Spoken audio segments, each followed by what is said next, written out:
Sarah Chen walked through the long hallway toward the biggest door she had ever seen. The metal walls around her were covered in strange symbols from dozens of different worlds. The air smelled different here, clean but cold, like a machine had scrubbed all the life out of it. She was not alone in the hallway. Creatures from across the galaxy moved in the same direction, their footsteps making different sounds on the smooth floor. Some clicked like insects, others made heavy thuds like giants walking. A few seemed to glide without making any sound at all. The Galactic Council chambers were ahead. Sarah had dreamed of this moment since she was a child reading about the stars. Now she was here as Earth's newest ambassador, about to enter the most important room in known space. But first, everyone had to go through security. Sarah watched as the line moved forward. Each group of aliens stopped at a series of machines that hummed and beeped. Red lights swept over their bodies. Then security guards, robots that looked like silver spiders with too many arms, would step forward. The Krillians were first in line. They stood 8 feet tall with thick gray skin that looked like armor.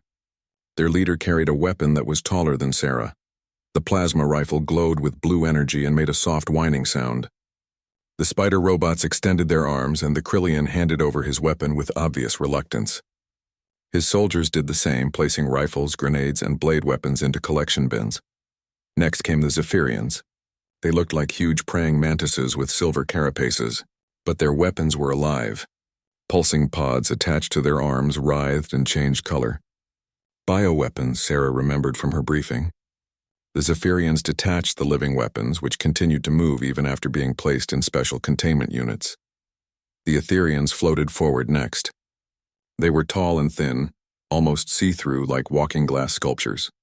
Their weapons did not look like weapons at all, just small cubes that hummed quietly. But Sarah knew those cubes could break apart molecules or create force fields strong enough to stop a spaceship. The Etherians placed their devices into the collection bins without emotion. Every species went through the same process: scan, detect, confiscate. The spider robots were very thorough. They found hidden knives in clothing, poison sacs in alien biology, and devices Sarah could not even identify. Then it was her turn. Sarah stepped forward and spread her arms as the red light swept over her body. She wore a simple blue business suit with a white shirt. No jewelry except a small pin with Earth's flag. No weapons of any kind. The scanning light finished. The spider robots extended their sensors toward her. They beeped once, then twice. Then they simply moved aside. Next, one of them said in perfect English. Sarah blinked. That's it? You may proceed, Human Ambassador Chen. Sarah started walking toward the doors, but a voice stopped her. Wait. She turned around. One of the Krillian soldiers had stepped out of his group. He was younger than the others, with fewer scars on his gray skin. His translator box crackled as he spoke. I am Thex of the Krillian 5th Battle Group. I have a question. Sarah nodded politely. Of course. Other aliens in the hallway were stopping to listen. The Zephyrians' compound eyes fixed on her. The Etherians turned their glowing heads in her direction. Even the security robots seemed to pause. Why? Thex asked, his words careful and slow. Are humans the only race permitted to enter the council chambers without surrendering weapons? The hallway went quiet. Sarah could hear the hum of the space station's engines and the soft breathing of a dozen different species. This was clearly not the first time someone had wondered about this. Sarah looked at the collection bins full of confiscated weapons. Enough firepower to destroy a small moon. Then she looked at her empty hands. Because, she said with a small smile, we don't need them. The smile made several aliens take a step backward. Thex's translator made a confused beeping sound, as if it could not process her answer properly. I do not understand, Thex said. Humans are small, soft skin, no natural armor, no biological weapons, no ability to manipulate matter. How can you not need weapons? Sarah's smile grew wider. Around the hallway, more aliens were gathering. Word was spreading quickly that a human was about to explain one of the galaxy's greatest mysteries. That's an interesting question, Thex. How much do you know about human history? The young Krillian looked confused. Your species achieved spaceflight recently. You have been part of the Council for only 2 centuries. Before that, you fought wars on your single planet using primitive projectile weapons and chemical explosives. True, Sarah said. We were quite good at those wars. But primitive weapons against Krillian battle armor or Zephyrian bioweapons would be useless, Thex insisted. Sarah nodded thoughtfully. You're absolutely right. A human with a gun would probably lose to a Krillian with a plasma rifle. Then why? Because, Sarah interrupted gently, a human wouldn't use a gun. The translator made more confused noises. Around the hallway, aliens exchanged glances with whatever they used for eyes. I still do not understand. Sarah looked around at all the faces, and face-like things, watching her, representatives from hundreds of worlds, each one wondering the same thing Thex had asked. Tell me, Thex, what do you see when you look at that wall? Sarah pointed to the metal wall beside them. Thex turned his large head. A wall, metal construction, structural support for the station. What do you see when you look at the air recycling vent? A vent for breathing atmosphere. The gravity generator housing in the floor? Equipment for artificial gravity, Sarah nodded. And that's exactly why humans are the only ones allowed to enter unarmed. Before Thex could ask another question, the massive doors to the council chambers began to open. The sound echoed through the hallway like thunder. Beyond the doors, Sarah could see a huge circular room with seats for thousands of delegates. Come on, she said to Thex. The session is about to start. Maybe you'll understand better after you see the council in action. As they walked through the doors together, Thex noticed something that made his skin crawl. The human woman was still smiling, but now her eyes were moving constantly, looking at everything around them.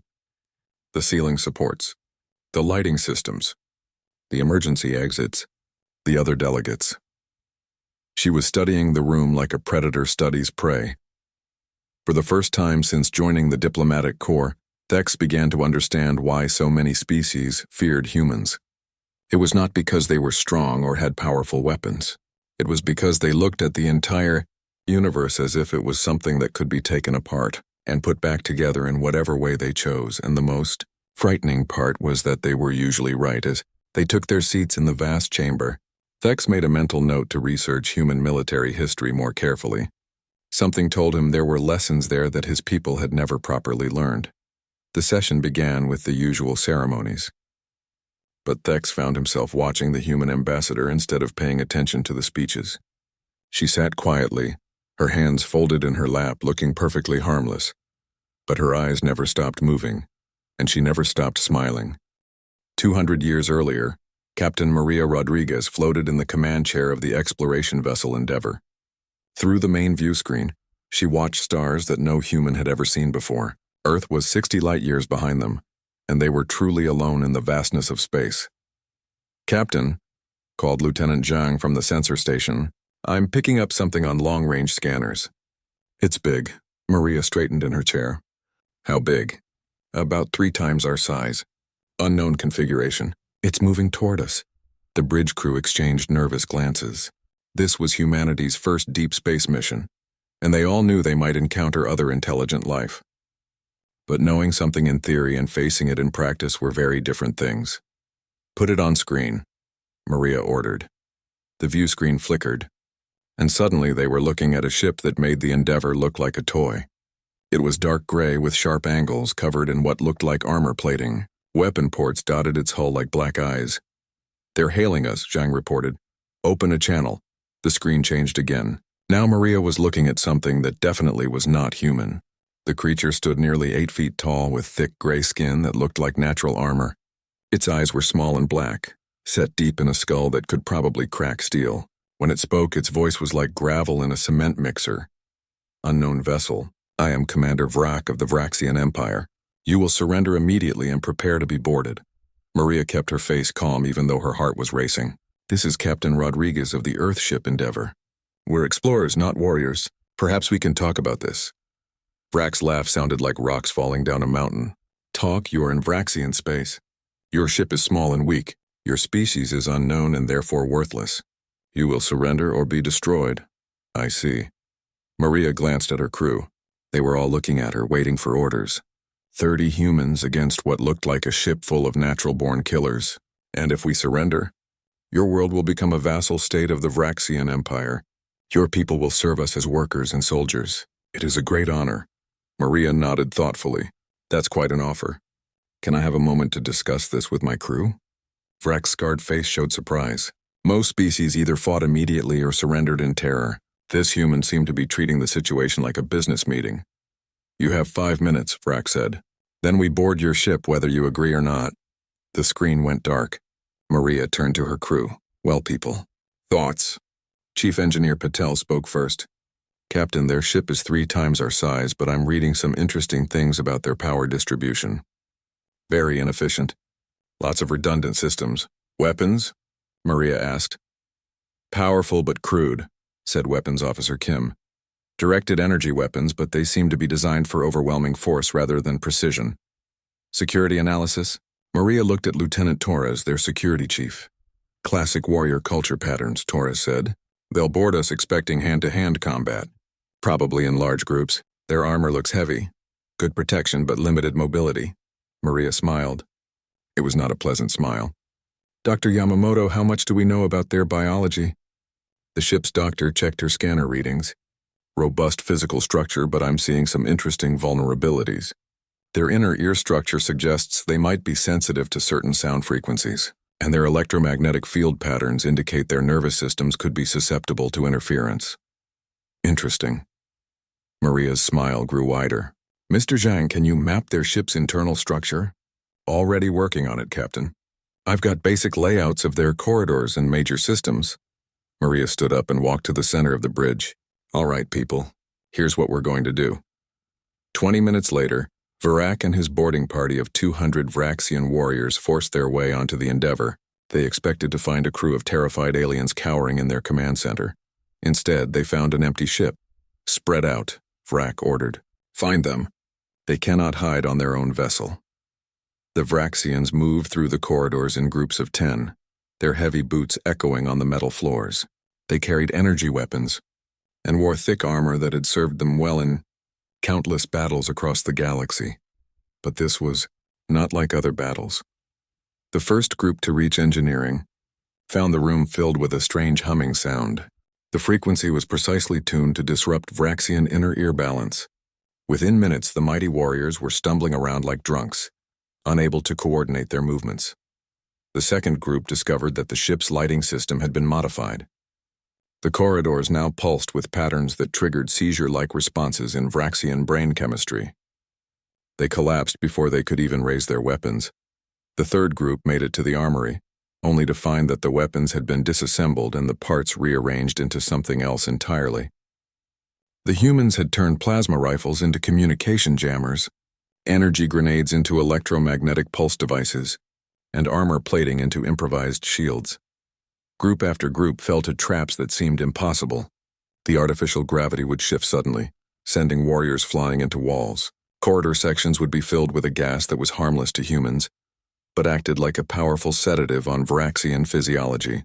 Emergency bulkheads would close at precisely the right moment to separate groups and leave them isolated, but the worst part was that they never saw their enemies. The humans moved through their own ship like ghosts. They used maintenance shafts and service tunnels that the heavily armored Vraxians could not fit through. They controlled every system from remote locations. They turned the ship itself into a weapon. Commander Vrak found himself alone in the command center, his entire boarding party unconscious or incapacitated. He stood in the middle of the bridge turning in circles, trying to find an enemy to fight. "Looking for us?" said a voice behind him. Vrak spun around. Captain Rodriguez stood in the doorway with 5 other humans. They were not wearing armor. They carried no weapons. They looked like they had just finished having lunch. "Impossible," Vrak growled. "My warriors are the finest in the galaxy. How did you defeat 200 soldiers?" Maria shrugged. "We didn't fight your soldiers. We fought your ship. That makes no sense.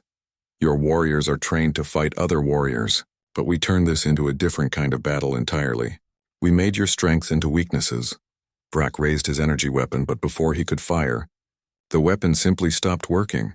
Dr. Yamamoto held up a small device that was broadcasting an electromagnetic field. "Your technology is impressive," Maria said, "but it's also predictable. Your weapons, your armor, your biology. We studied all of it while you were busy trying to hunt us." Vrak looked around the bridge. Every system was still functioning normally. The humans had taken control of his boarding party without damaging their own ship or killing a single Vraxian. "What do you want?" he asked. "To go home and tell our people what we learned out here," Maria said. that there are other intelligent species in the galaxy. Some of them might even be reasonable to talk with. And if I refuse? Maria's smile returned. Commander, your ship is now completely under our control.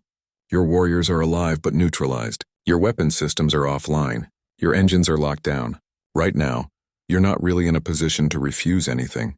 3 hours later, when the Galactic Council peacekeeping ships arrived to investigate the distress signal, they found something unprecedented. The Vraxian assault vessel was intact but completely disabled. The crew was alive but thoroughly subdued, and 30 humans were calmly waiting to explain what had happened. The peacekeepers were members of the Etherian Collective, an ancient race that had been mediating galactic conflicts for thousands of years. They had seen every kind of warfare imaginable, but they had never seen anything like this. The humans had defeated a superior force without firing a shot. They had turned a military engagement into a technical problem and solved it with creativity instead of violence. They had demonstrated capabilities that no other species had ever shown. Word spread quickly through the galaxy. A new species had appeared, and they fought wars like no one else. They did not crush their enemies or annihilate them. They simply made it impossible for their enemies to fight. The Galactic Council issued an immediate invitation for Earth to join as a member species, but they also issued a special protocol that would govern all future interactions with humans. It was called the Rodriguez Doctrine, and it contained one simple rule: never assume that an unarmed human is actually unarmed. The council session had been going on for 3 hours when the alarm started screaming. Sarah looked up from her notes as red lights began flashing throughout the massive chamber. Around her, thousands of alien delegates started making sounds of confusion and fear. The Krillians immediately formed defensive circles. The Zephyrians' antennae twitched as they tried to sense chemical signals. The Etherians began floating higher, their forms becoming more transparent. "Attention all delegates," announced a mechanical voice from speakers hidden throughout the chamber. "The station is under attack. Unknown hostile forces have breached the outer hull. All diplomatic personnel are advised to remain in the council chambers until security forces can resolve the situation." Thex leaned over to Sarah from his seat nearby. What kind of force would be foolish enough to attack a council station? Sarah's expression had changed. The polite smile was gone, replaced by something much more focused. "Someone who thinks they can handle council security," she said quietly.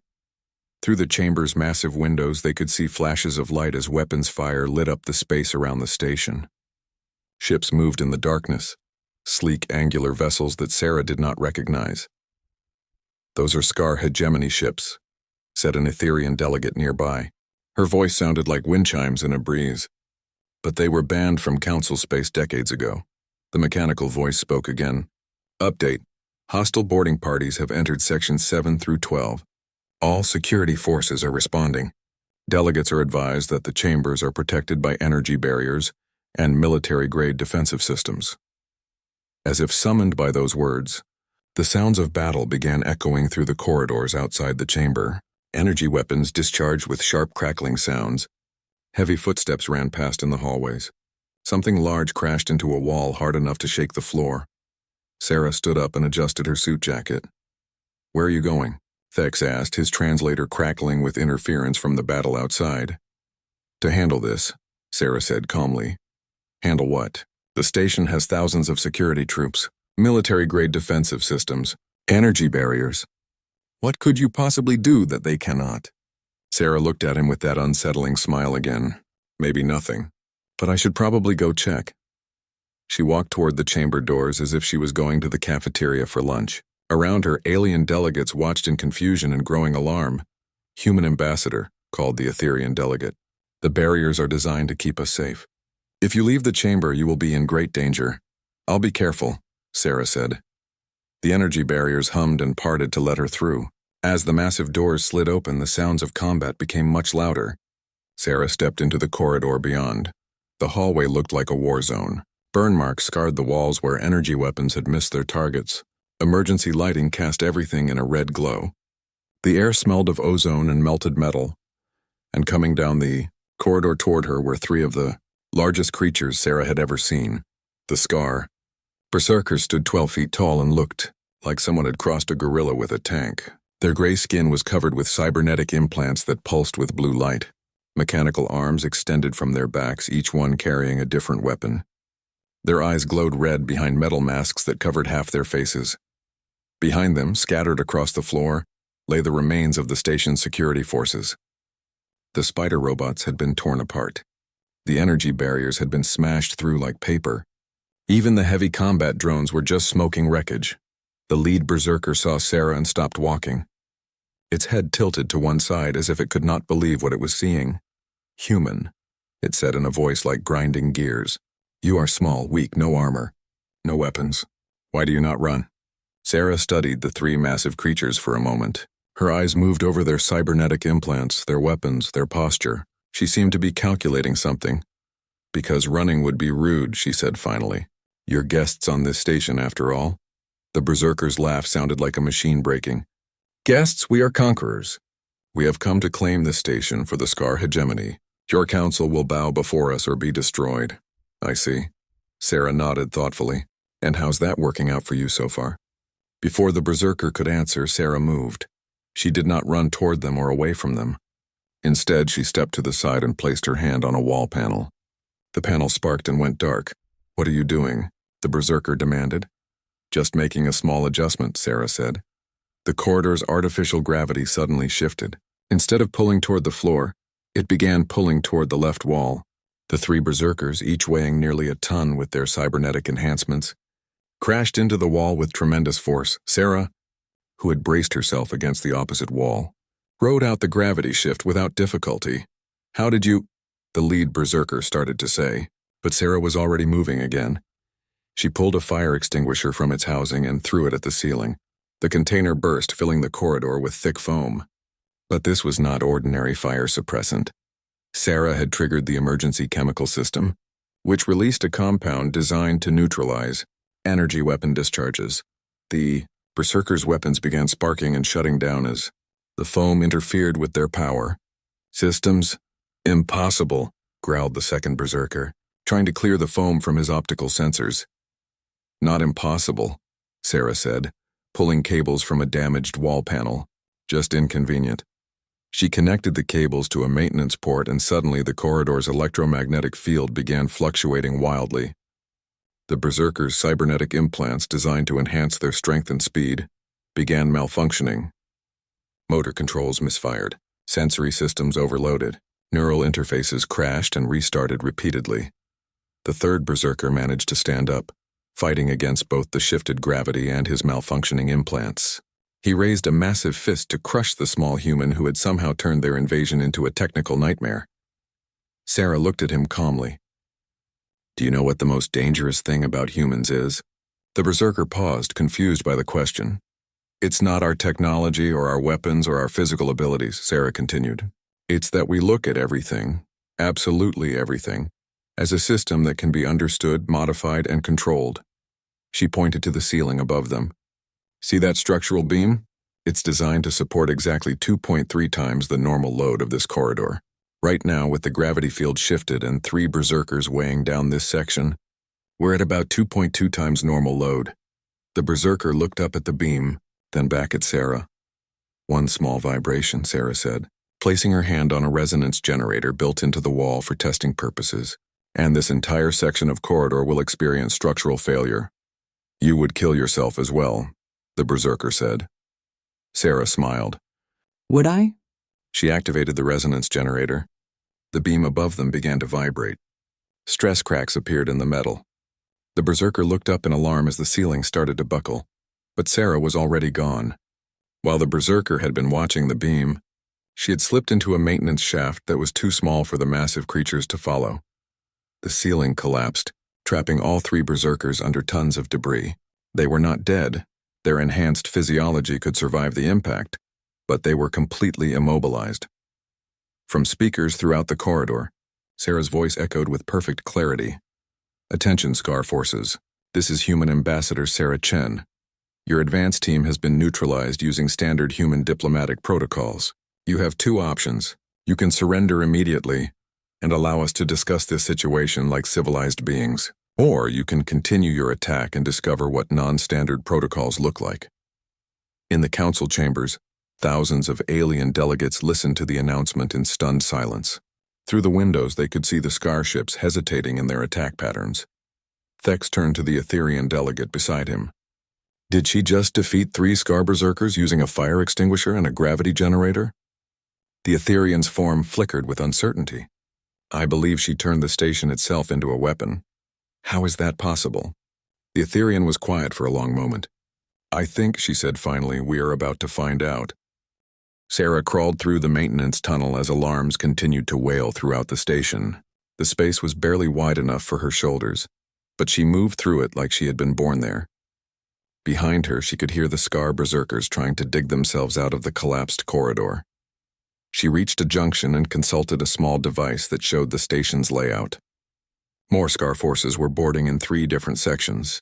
The station's security was being overwhelmed, not because they were weak, but because they were fighting a conventional battle against an enemy that specialized in brute force tactics. Sarah activated her communicator. This is Ambassador Chen to all human diplomatic staff. Please respond.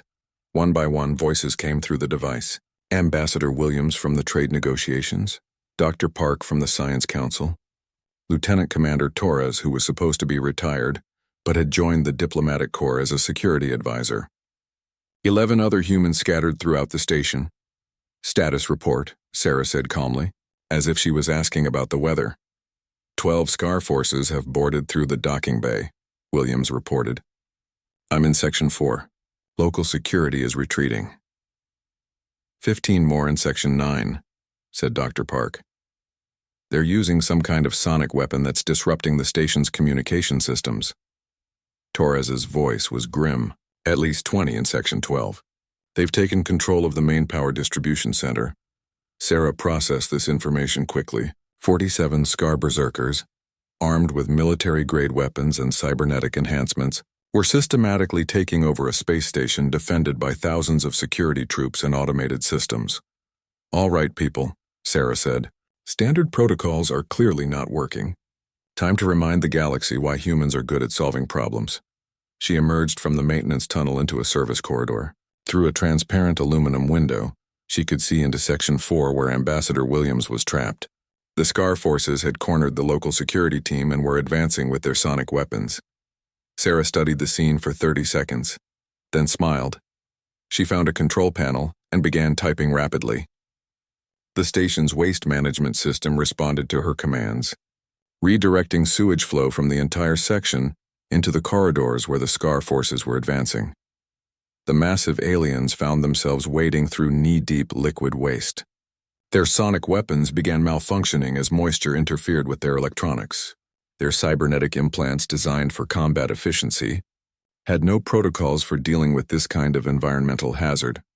While they were distracted, Williams emerged from hiding and began doing something that looked like a strange dance. It took Sarah a moment to realize he was moving in patterns designed to trigger the station's automated cleaning systems. Suddenly, high-pressure water jets erupted from the walls, followed by industrial-strength cleaning chemicals. The combination of waste, water, and chemicals created a toxic soup that forced the Scar forces to retreat. Section 4 secured, Williams reported. Cheerfully, Sarah was already moving to help. Dr. Park.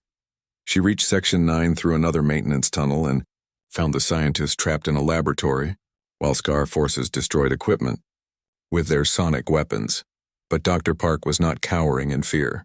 She was standing at a control console, typing frantically. Dr. Park, what are you doing? Sarah asked through her communicator. The sonic weapons work on a specific frequency, Park replied, her voice excited despite the danger. But sound is just vibration, and this laboratory has some very sophisticated acoustic equipment.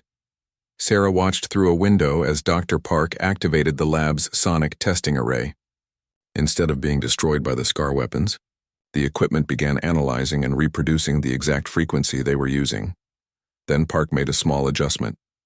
The sound that emerged from the lab's speakers was identical to the Scar sonic weapons, but precisely 180 degrees out of phase. The two sounds canceled each other out perfectly, leaving the corridor in sudden silence. The Scar forces looked at their weapons in confusion. They pulled triggers, but no sound emerged. Their most effective weapon had been neutralized by basic physics. Park activated the station's public address system and broadcast the cancellation frequency throughout Section 9.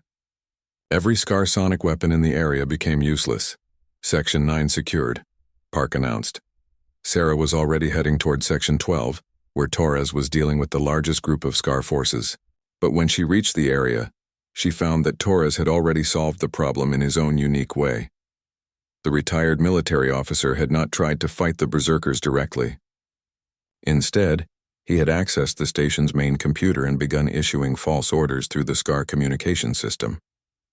Group Alpha, redirect to Section 15, Torres said in a perfect imitation of a Scar commander's voice.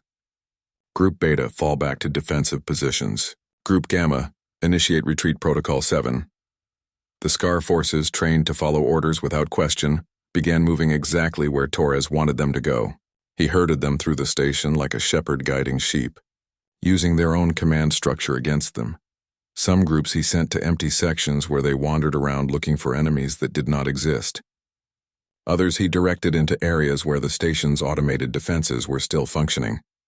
A few he simply ordered to return to their ships and wait for further instructions. Section 12 secured, Torres reported with satisfaction. Enemy forces are scattered and confused. I estimate 70% combat effectiveness reduction through tactical misdirection. Sarah made her way back toward the council chambers, coordinating with her fellow humans as they systematically dismantled the Scar invasion. Each human had approached the problem differently, but they all shared the same basic strategy. Instead of fighting the enemy, they changed the nature of the fight itself.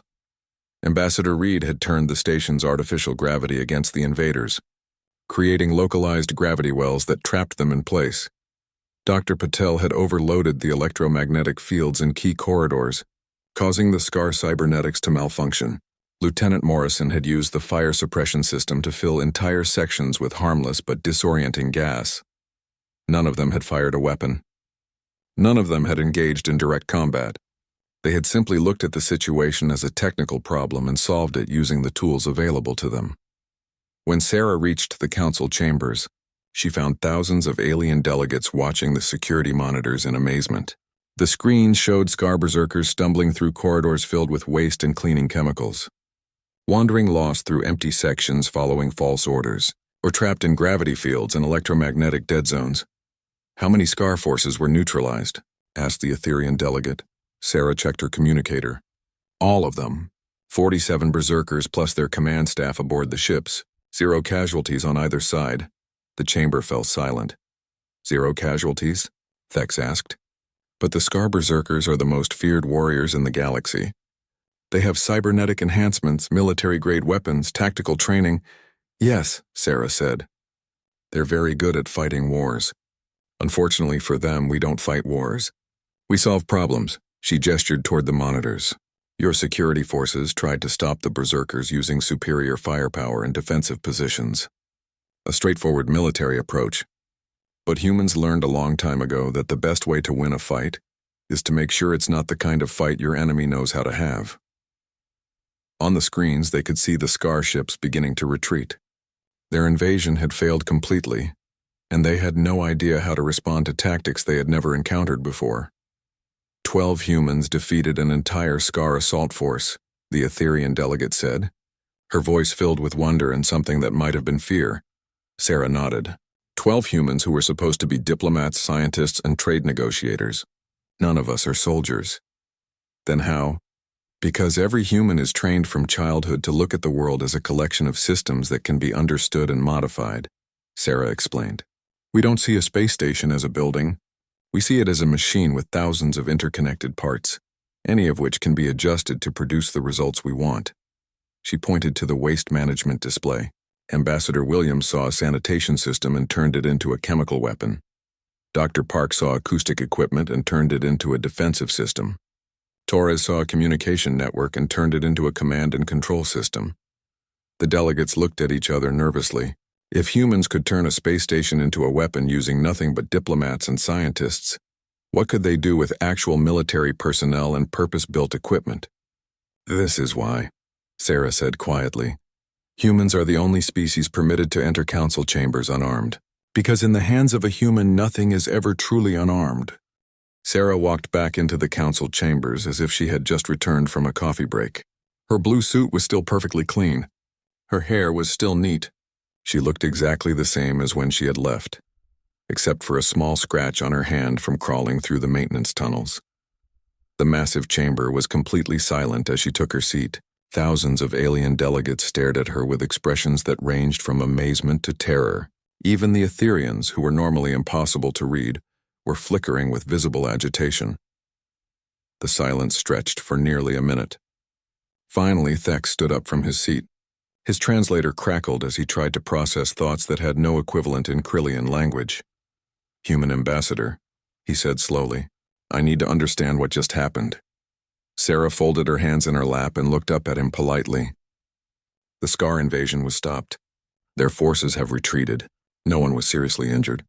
I would call that a successful resolution. But how?" Thex's voice was getting louder and his translator was struggling to keep up. 47 Scar Berserkers, the most feared warriors in known space, defeated by 12 humans using, sewage and sound waves? Murmurs rippled through the chamber as other delegates began voicing similar questions. The Zephyrian representative made clicking sounds that expressed deep confusion. A delegate from the Tau Ceti system was vibrating with nervous energy. Sarah stood up and walked to the center of the chamber floor. There was a speaking area there, designed for formal addresses to the full council. She had never used it before, but it seemed appropriate now. "You asked me earlier why humans are the only species permitted to enter these chambers unarmed," she said. Her voice carried clearly through the vast space without amplification. "I think after today's events, you deserve a complete answer." The chamber became even quieter, if such a thing was possible.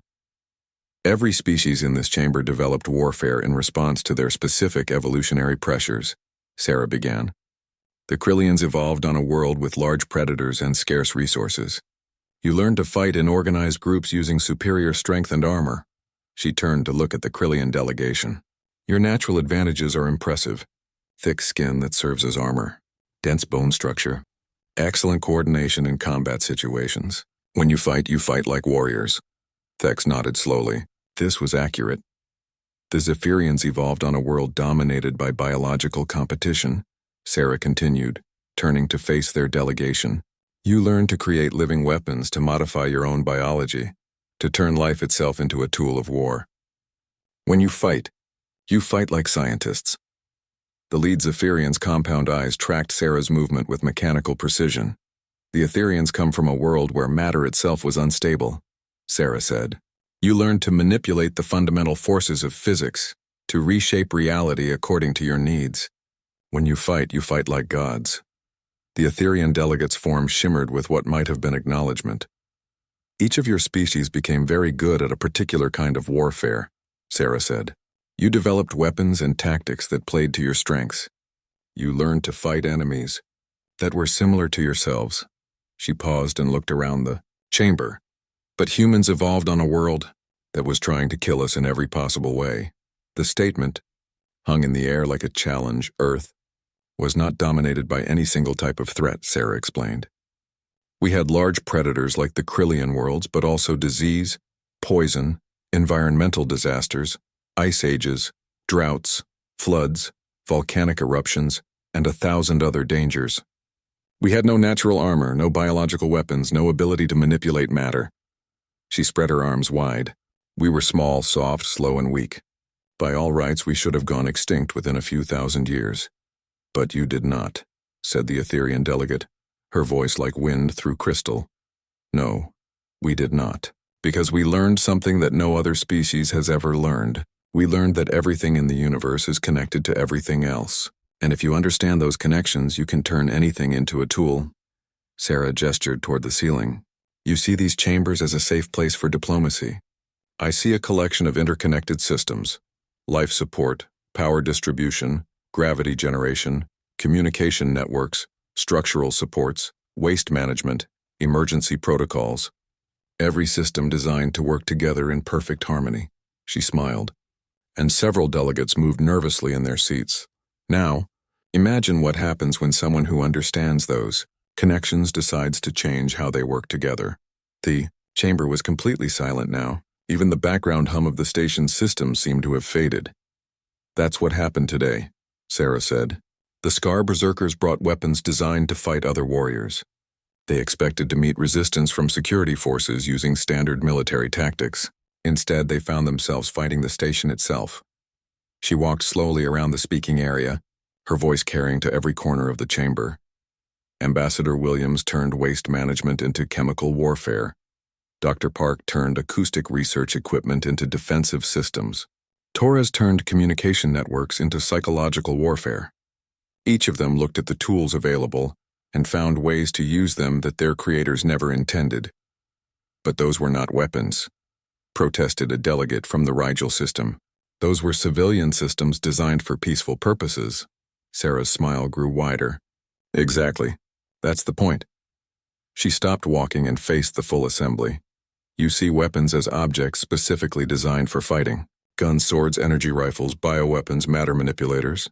Things created with the sole purpose of causing damage or destruction. She shook her head. Humans see weapons as problems to be solved.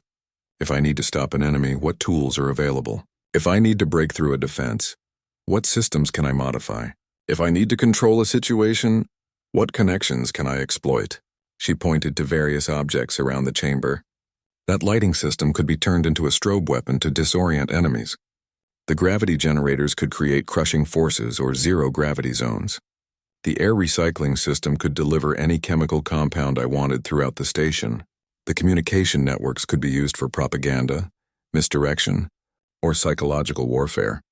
The delegates were looking around nervously now, seeing their safe diplomatic chambers in a completely different light. Every tool in this room, every system in this station, every technology in this galaxy can be turned into a weapon by someone who understands how it really works, Sarah said. That's not a threat. That's just physics. She returned to the center of the speaking area. 200 years ago, when Captain Rodriguez first encountered the Vraxians, she demonstrated this principle on a much smaller scale. Today we demonstrated it again, but the scale doesn't matter. What matters is the mindset. Sarah looked directly at Thex. You asked why humans are permitted to enter unarmed. It's because we're the only species that truly understands what armed means. She gestured to the collection bins where the other species' weapons were stored. Each of your weapons is designed for a specific purpose. A plasma rifle shoots plasma. A bioweapon releases toxins. A matter manipulator changes molecular structure, very effective within their designed parameters.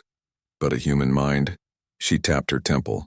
A human mind sees every object, every system, every natural law as a potential weapon.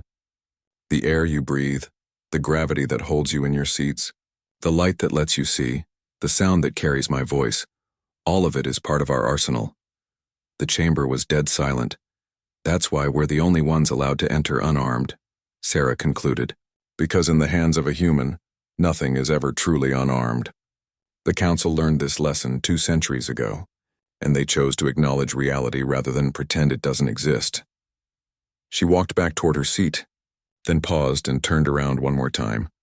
There's one more thing you should understand, she said quietly. Everything I just demonstrated, the ability to turn any system into a weapon, that's not a special military skill. That's just basic human education. Every human child learns to see the world this way. It's how we think. She sat down and folded her hands in her lap again. So when you wonder why humans are trusted to enter these chambers without traditional weapons, remember this. We don't need traditional weapons. We have something much more dangerous. What? Whispered Thex. Sarah's smile was gentle now, almost sad. We have the ability to turn the entire universe into our weapon, and the wisdom to choose not to. The session resumed an hour later, after the delegates had time to process what they had learned. But the discussions were different now. More careful, more respectful, because everyone in the chamber now understood that they were not just talking to humans, they were talking to the only species in the galaxy that could destroy them all using nothing but creativity and the laws of physics, and the only species that chose every single day not to.